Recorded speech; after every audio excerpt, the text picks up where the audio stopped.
I'm trying to make things available a little earlier this week. I'll make this brief because there are some things that I still need to do for you. I'm also going to try to make the Module 10 work open a little bit earlier than normal so that you can focus on if you have any big projects or things that are due during week 10, you can just budget your time a little bit more easily. So let's just go through this. We are in Module 9. This is week 9. We have one more week after this, and we have entered the realm of music. And originally I had wrapped up 2 chapters into this week, but in reality, with everything that's happening outside and all of the distractions that we might be facing, thinking about finances, thinking about race relations and riots and police, thinking about the pandemic, all of these things they're kind of heavy. So I thought I would make it a little bit lighter, and I hope that's helpful. We have our assignments due on Sunday as usual. That's the 7th of June. Welcome to June. And next week, so this week we're looking at strings and stringed instruments. And next week we'll spend a little bit of time thinking about wind instruments, but we won't go into as much detail. Number one, it's a lot harder to visualize standing waves in wind instruments, and they're actually slightly more complicated depending on if, let's say we're just looking at a single pipe, if it's open at both ends or if it's closed at one end. We get sort of different kinds of behavior and a couple of rules. So I'm going to keep that one a little bit light, and we're going to delve a little deeper into strings. Now, what we learn about strings actually is very useful for thinking about wind instruments and these standing waves in pipes. So all is not lost. We're just going to focus on the thing that's easiest to grasp, literally grasp. So, a couple of things. You're watching the video that I will post very shortly. And the reading assignment is chapter 17, and it's on the vibration of strings. I detail the reading assignment here, and I have a couple of things to look at from the back of the chapter, some questions to help you test yourself. And then additional resources for chapter 17. I'm going to click there right now and just show you what it looks like. So I've created some drawings. These are my very simple sketches as to try and show you some of the behavior that we'll study with standing waves and strings. And what I've done is every slide has a narration. So you'll see me, you'll see the slide, you'll hear me try and talk you through it. And the nice thing is you can, click to slide 3 and you can listen to it and you can come back later. So this is something that you can do in your own time, and hopefully that's helpful. I think it's actually helpful. I would definitely pay attention to this portion. The next couple of links that I have are really insightful, and they're actually kind of fun too. The first shows you a harmonic series, and that's a really neat thing that applies anywhere we have waves. And it's also a math thing. So if you ever study some higher level math and get into harmonic series or geometric series and those things, it's just kind of fun to see the relationship. But it's also very simple. So for example, here we have a harmonic series. We have harmonic number 1 at the far left. You see one antinode, and I explain all of that in my narrated slides. In the second, you have the second harmonic, so you have 2 antinodes. In the third, you have the third harmonic, you have 3 antinodes in the fourth harmonic, and it goes on forever. But we don't think about every single case. Generally, we just look at the first few and talk about those. So it's fun if you click here or click up here and you go to the link. It's a neat site where if you tap on any of those with your mouse, your clicker, it'll start to vibrate, and you can hear the difference in the sounds. So it's a lot of fun to play with. And then the only other piece that I added is 2 examples where people have put virtual guitars online, and it's so cool. And it's actually fun if you're trying to learn how to play the guitar, but it's also really cool because it demonstrates some of the principles that we learn this week. So, for example, if you look at the first guitar, and let's say you click on that link, what you'll notice is that the mass density, so the heaviness, the mass per unit length is what we would call it in physics, but just the weight of each string tends to increase as you go down. And as you pluck the different strings or click on them, you hear the frequency get lower and lower and lower. But that's only if you click at the same position in terms of left and right. So you click, let's say, along this line that I'm trying to trace with my cursor, then you would hear it become lower and lower in pitch.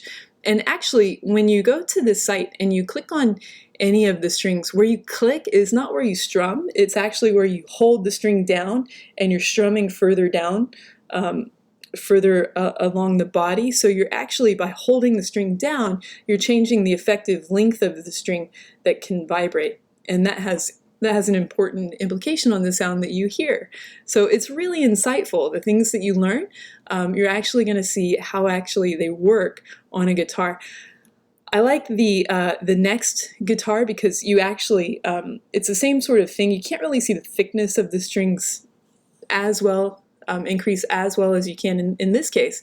But what you'll see is when you click with your cursor along the fretboard, which is the sort of neck with the white stripes on it, you'll see that the string is sort of, wherever you click, that's where you are holding down the string, and then you'll see the rest of the string closer to the body. You'll see it actually like start to oscillate. So if you click in one place, you'll see, a particular portion of the string oscillate. If you move along the same string and click closer to the nut, which is this deep white line, you'll see more of the string start to oscillate. And what you'll find is that the pitch will change, just as expected. So I'd like you to go through my narrated notes, and then also, where did I go? Go through my narrated notes, and then also click on these extra links.